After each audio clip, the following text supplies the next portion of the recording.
Sekarang bagaimana caranya kita membuat kelas diagram menggunakan StarUML? Pertama, biasanya kita dapat langsung menggunakan kelas diagram tanpa harus melakukan add model pada StarUML. Contohnya seperti ini. Pertama, kita klik terlebih dahulu pada kelas. Kita klik pada frame. Nah, sini sudah ada ya. Ada sebuah kelas, di mana kelas ini kita harus memberikan namanya terlebih dahulu. Contoh, kita masukkan program studi. Kelas program studi ya.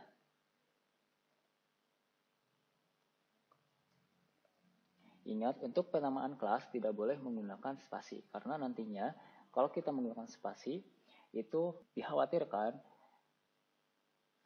terbawa ke program. Karena pada program kalau misalkan penamaan kelas itu tidak boleh menggunakan spasi, harus menggunakan underscore. Program studi. Selanjutnya kita masukkan atributnya. Kita double klik saja ya. Nah, kita di tengah sini kita double klik. Kita pilih add atribut. Atribut pertama pada program studi biasanya ada kode prodi ya.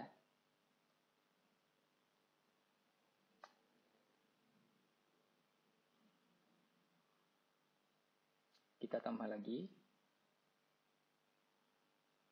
Kedua, daftar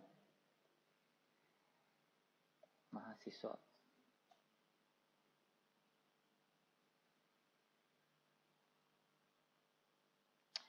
Selanjutnya kita masukkan metodenya.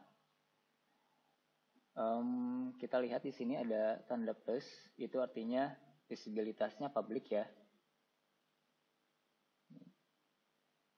Visibilitasnya public, kalau misalnya protected itu tanda pagar, private itu minus, dan paket disimbolkan dengan ini. Ya, kita public.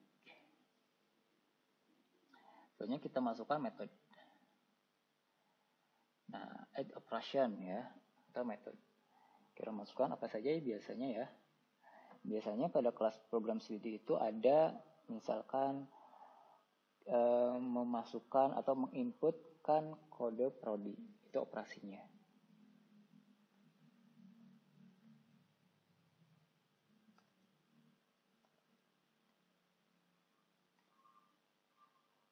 Oke, setelah itu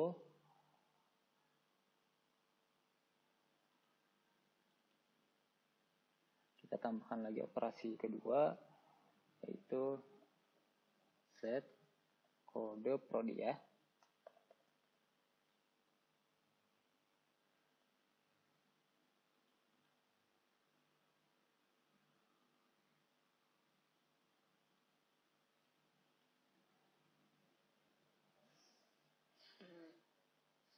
Kita masukkan parameternya.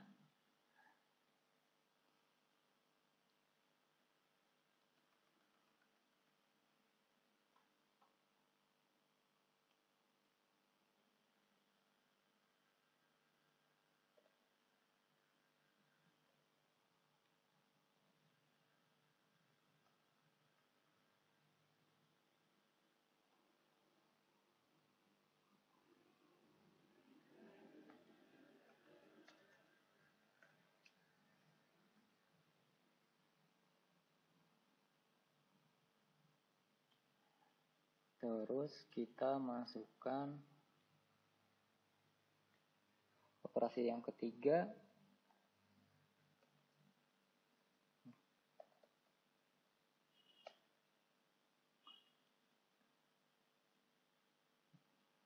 Terus operasinya yang terakhir ya, print mahasiswa.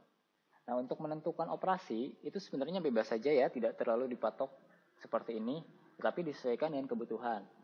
Nah, di sini ada beberapa operasi yang memiliki atribut atau parameter. Sekarang kita buat kelas yang kedua, yaitu kelas mahasiswanya ya.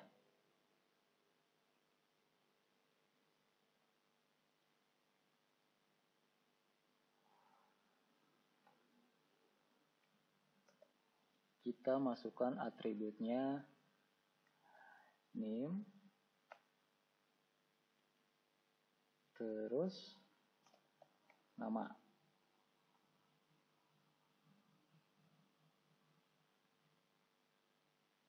Nah, setelah itu di operasinya kita masukkan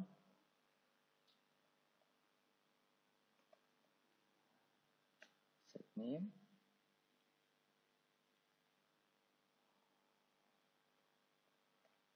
get name,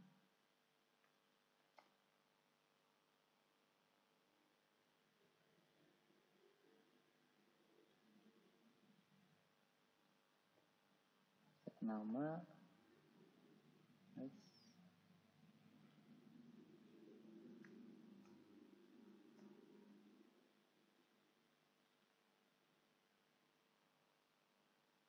dan get nama ya.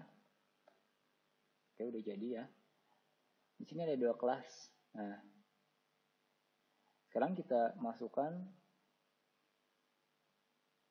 apa ya? Kita ambillah contoh agregasi ya. Kita masukkan agregasi. Di sini ada agregasi.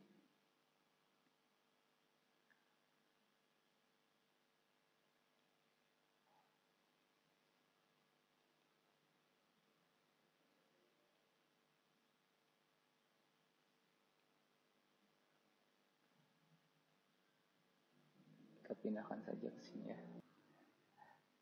Nah, tahapan untuk membuat kelas diagram sudah selesai. Jadi sangat mudah ya untuk membuat kelas diagram. Untuk membuat kelas diagram, pertama kita harus menentukan terlebih dahulu nama kelasnya.